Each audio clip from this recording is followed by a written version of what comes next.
Installez-vous.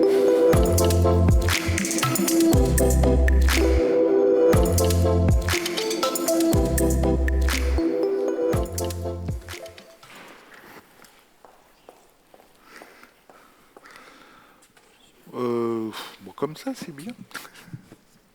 Bonjour à toutes les deux. Madame la députée, vous êtes co-rapporteure de la mission Flash à la Commission des affaires culturelles de l'Assemblée nationale sur l'éducation aux médias, l'éducation critique aux médias. C'est quoi l'éducation critique aux médias ? L'éducation critique aux médias, bonjour à toutes et à tous, c'est un concept large qui rassemble finalement beaucoup d'initiatives qui existent déjà aujourd'hui et que j'ai souhaité à travers cette mission valoriser. Celui de l'éducation, ça veut dire la compréhension du fonctionnement des médias, de la fabrique de l'information, mais aussi de l'origine et des sources de l'information. Et quand on a mis le mot critique dans cette mission, c'était pour insister sur la nécessité, par l'ensemble des actions d'éducation qui sont faites chez les jeunes, mais aussi chez les moins jeunes, de développer le discernement, l'esprit critique, c'est-à-dire à travers l'ensemble des enseignements à l'école, les mathématiques, les sciences, le français, l'histoire, apprendre à avoir une distance et à se poser des questions sur l'information que l'on reçoit. On sait aujourd'hui avec la consommation des réseaux sociaux que cette information, elle arrive de façon diverse, complètement incontrôlée, voire contrôlée par certains de façon masquée, et que ceux qui utilisent ces réseaux sociaux ne sont souvent, on va dire, pas toujours, mais souvent pas conscients des messages qui sont derrière et des risques surtout qui sont liés à la désinformation ou à la surinformation, l'infobésité dont vous parliez tout à l'heure dans ce sujet de la sobriété. Virginie, justement, le Clémy, c'est un peu son boulot, non Oui, tout à fait. Le Clémy, c'est le Centre pour l'éducation aux médias et à l'information. C'est l'organisme public qui fait le lien entre le monde de l'école et le monde des médias. On organise notamment la semaine de la presse et des médias dans l'école qui mobilise 4 millions d'élèves. Donc on n'a pas de problème d'impact, mais on a un petit problème de notoriété, parce que je pense que si on fait un sondage dans la salle, il n'y a pas peu d'entre vous qui connaissent le Clémy. Le Clémy. Et la question de l'infobésité, la surcharge informationnelle dont on parle aujourd'hui, je pense qu'on est tous concernés par cette question, mais les jeunes peut-être plus particulièrement, puisqu'ils sont 80% d'entre eux, voire plus, à s'informer via les réseaux sociaux. Et il y a peut-être une première chose à faire, c'est de déconstruire ce mythe du digital natif, quand on parle des jeunes, on suppose parce qu'ils sont nés avec un smartphone dans les mains, ils seraient naturellement compétents, c'est natif du numérique, justement pour s'informer, pour évoluer dans ce monde numérique. Or, pas du tout. S'informer, ça s'apprend. Les compétences numériques, ça nécessite des apprentissages. Il y a une récente enquête de l'ARCEP qui date de 2022 qui montre que 30% des 16-22 ans se déclarent incompétents en matière d'administration numérique. Donc c'est 30% de la jeunesse qui n'est pas capable en fait d'exercer ses droits en matière du numérique. Alors c'est vrai que ça pose la question aussi de l'usage, c'est-à-dire que faire une vidéo sur TikTok, pour beaucoup d'entre eux, c'est plus facile que d'envoyer un CV en pièce jointe, et donc ça pose un défi éducatif majeur. Et Violette Spil, vous proposez que cette matière d'éducation aux médias commence dès le CM1. Comment est-ce qu'il faut commencer si tôt et si oui, comment est-ce qu'on fait et ça ressemblerait à quoi en fait ? Vous avez le rôle d'une parlementaire, nouvelle parlementaire à la Commission de l'éducation et de la culture, c'est de contrôler le gouvernement, de faire des propositions de loi, mais aussi de faire des propositions d'action à l'ensemble des acteurs. Donc dans cette mission Flash, j'ai pu auditionner un certain nombre d'acteurs qui font déjà beaucoup de choses, et bien sûr le Clémy au premier rang dans le domaine de l'éducation nationale et de la culture, et j'ai pu faire aussi des visites de terrain dans des lycées professionnels dans l'Oise, dans les écoles de journalisme, j'ai rencontré des jeunes, et les propositions que j'ai faites dans ce rapport-là que vous projetez sont des recommandations qui méritent, après 6 mois de travail, bien sûr, d'être approfondies, d'être testées, d'être budgétées. Il ne suffit pas de proposer, quand on veut agir, il faut transformer. Cette conviction qu'il faut en faire une matière à part entière, l'éducation critique aux médias, et dès le plus jeune âge, elle est remontée des auditions de terrain. Les professeurs, les jeunes, les parents, les grands-parents se sentent très concernés par ce dépassement total de cette information qui arrive de partout et qui fait croire un peu tout et n'importe quoi à nos jeunes. Et cette conviction que dès le CM1, où ils commencent, même s'ils n'ont pas, pour certains, encore de smartphone, à voir les chaînes d'infos en continu, on a beaucoup parlé de ce moment du repas à table avec les parents, qui est le seul moment où ils ont un accès à l'information, où c'est CNews, BFM en continu, et où ils parlent ou pas d'information. Bien, c'est quel est le rapport à l'information, quel est le travail d'un journaliste, comment se fabrique un reportage. Bien, commencer dès le CM1, ça nous semble une réelle nécessité par rapport à la vitesse à laquelle va la circulation de l'information aujourd'hui.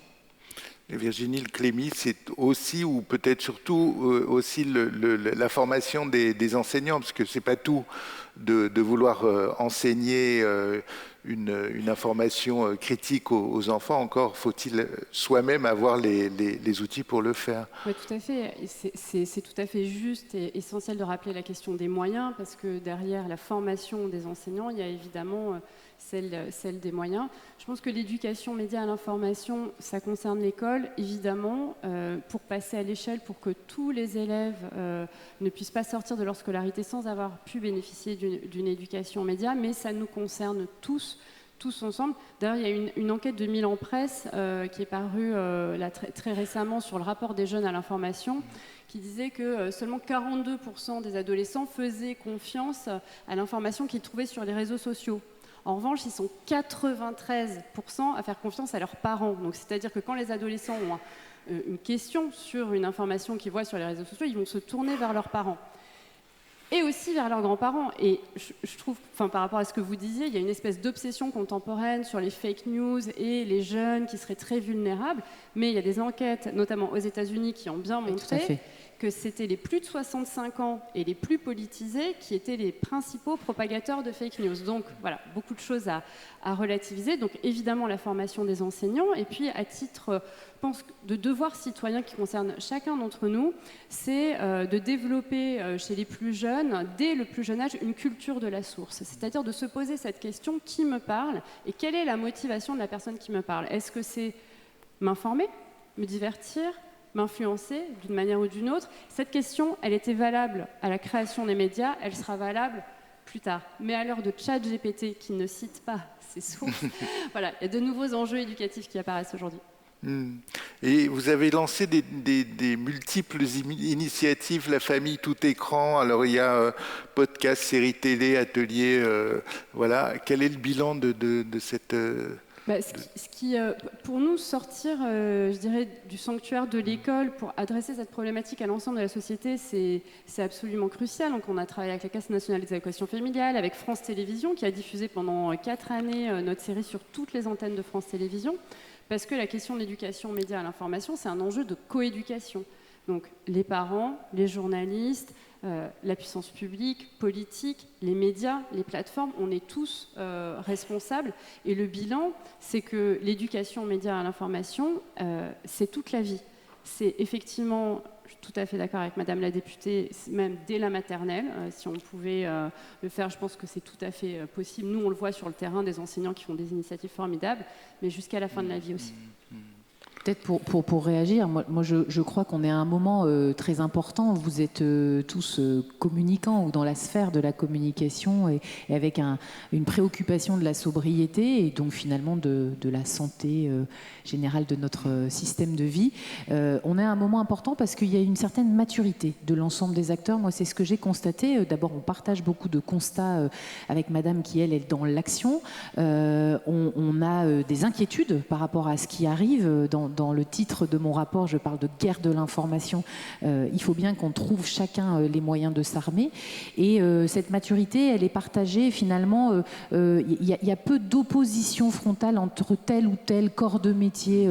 Il peut y avoir des solutions différentes, des heures dédiées, des heures de coordination aux documentalistes, des moyens renforcés dans les centres sociaux et les MJC sur les territoires plus reculés. On a fait plein de propositions, mais il y a une sorte de consensus de tous ces acteurs, des plateformes aussi qui sont responsabilisées par la force des choses et on va les pousser à être de plus en plus responsables, des acteurs des médias publics et privés, et il y a beaucoup d'initiatives.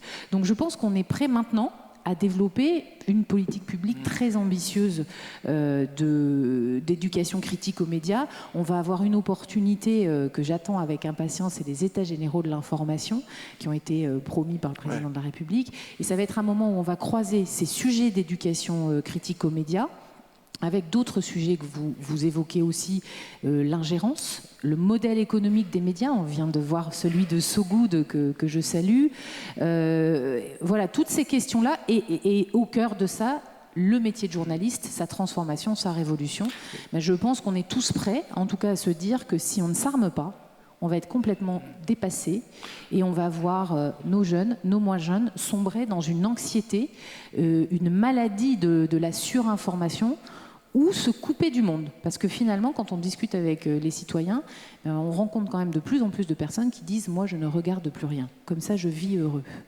Je ne crois pas que ce soit la solution pour être un citoyen intégré, un citoyen acteur de l'avenir de notre pays, de la planète. Et donc, pour empêcher cela, il faut qu'on aide à mieux consommer l'information et plus sobrement et avec plus de responsabilité. Virginie, vous parlez de blessures d'actualité. Oui, alors c'est une expression que j'emploie, que j'emprunte à Jacques Gonnet, qui est le créateur du Kémi, qui était universitaire et qui en parlait il y a 40 ans, la manière dont l'actualité peut nous blesser, dont il faut se protéger aussi de l'information. Et je pense que c'est par une forme de sobriété, parce qu'aujourd'hui, l'enjeu, ce n'est plus d'accéder à l'information, c'est de faire le tri. Et dans ce tri, il y a beaucoup d'inégalités. On voit qu'il y a des jeunes qui sont bien éduqués, qui sont bien accompagnés, qui savent reconnaître la valeur d'une information, qui consomment de l'information de qualité et qui sont quelque part en mesure de devenir acteurs de leur destin informationnel, même si ça fait un peu grandiloquent dit comme ça. Et puis il y en a d'autres, on a beaucoup parlé de fatigue informationnelle, qui sont dans des stratégies d'évitement, qui consomment de la junk news et qui sont pas désinformés, mais tout simplement non informés. Et l'éducation aux médias et à l'information, c'est une éducation à la citoyenneté. Si vous êtes informé, vous savez faire des choix éclairés, justes et responsables. Donc je crois que c'est cet enjeu-là qu'il faut valoriser. Et puis surtout, nous au Clémy, on permet aux élèves de découvrir la chance inouïe qu'on a en France d'avoir une presse plurielle, une presse quand même vivante, même si elle traverse des moments de crise, et justement de les sensibiliser à ces nouveaux récits. On a parlé de récits, d'imaginaire, des nouveaux récits médiatiques, aux approches de journalisme de solutions. C'est absolument crucial aussi pour leur montrer qu'on n'est pas forcément impuissant et complètement soumis et dans un rapport toxique à l'information. Peut-être juste une réaction. On parle beaucoup, nous deux, d'anxiété, de toxicité, de blessures. Mais en tout cas, je pense que vous avez le même constat que moi. Quand on discute avec les jeunes, avec les professeurs, on voit que ce sujet de l'éducation critique aux médias, il déchaîne beaucoup d'intérêt et de passion. Et donc ça, c'est très positif. C'est-à-dire qu'il n'y a qu'à allumer l'étincelle et le truc démarre. Quand on a une web radio qui se met en place sous la houlette d'un professeur avec un petit appel à projet de la DRAC ou de l'Éducation nationale, un peu de financement, mais on voit que c'est tout le collège. Moi, j'ai un collège dans ma circonscription à Tourcoing qui va vers le haut avec ce fil conducteur qu'est la radio. Et derrière, ces jeunes se passionnent. Ils se passionnent pour cette curiosité par rapport à la critique de l'information, de ses sources, ce travail de recherche, la production elle-même. Nous, on croit beaucoup au fait que l'ensemble des ateliers qui sont proposés doivent être des ateliers d'action plus que des choses qui sont descendantes, parce que si on fabrique l'information, on apprend. Et donc, c'est très porteur d'espoir, parce que ça remobilise des élèves parfois, à travers cette web radio ou ce média qu'on fait dans l'école, sur l'ensemble des autres enseignements. Ça réintéresse avec moins de peur, peut-être. Donc moi, je suis assez confiante. Si nous, les politiques, on est à la hauteur, c'est-à-dire qu'on renforce les moyens, hein, très clairement. Moi, c'est le travail que je fais auprès du gouvernement, auprès de l'ensemble des acteurs. Je continuerai. Si on renforce les moyens, si on se coordonne bien entre nous, parce qu'il y a un peu de déperdition. Il y a beaucoup d'acteurs publics et privés et il y a des inégalités, des actions dans les territoires qui ne sont pas tout à fait normales. Eh bien, on peut faire beaucoup plus, beaucoup mieux et ça s'enclenchera. Moi, je crois beaucoup à la jeunesse responsable. Eh bien, gardons cette note optimiste. Merci à toutes les deux. Merci.